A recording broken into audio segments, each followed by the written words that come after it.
كن مع الله. كن مع الله. كن مع الله. برنامج يعده ويقدم الشيخ خالد مصطفى الصعيد. بسم الله الرحمن الرحيم، والصلاة والسلام على أشرف خلق الله أجمعين، والعاقبة المتقين. أتحدث مع أحبابي في دقائق معدودة عن فضل قيام العشر الأواخر من رمضان. كان النبي صلى الله عليه وسلم إذا ما دخل العشر شد مئزره وأحيا ليله وأيقظ أهله، أي أن النبي محمد صلى الله عليه وسلم الذي كان يقوم الليل دائما وأبدا وفي حقه فرض وواجب، بقول الله تعالى: يا أيها المزمل قم الليل إلا قليلا. أما قيام الليل في شأن النبي صلى الله عليه وسلم إن كان فرضا فهو في شأن أمته سنة، والسنة يثاب فاعلها امتثالا ولا يستحق تاركها العقاب.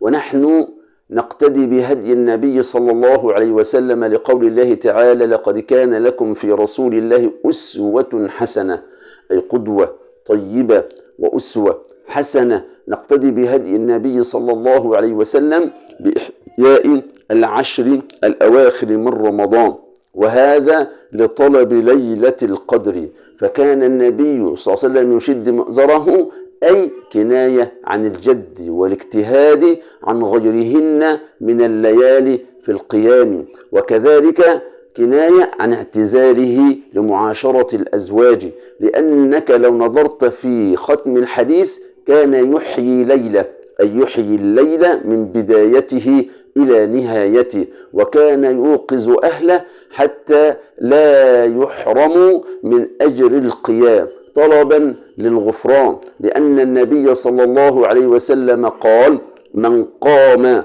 رمضان إيمانا واحتسابا غفر له ما تقدم من ذنبه. وقال النبي صلى الله عليه وسلم: من قام ليلة القدر إيمانا واحتسابا غفر له ما تقدم من ذنبه.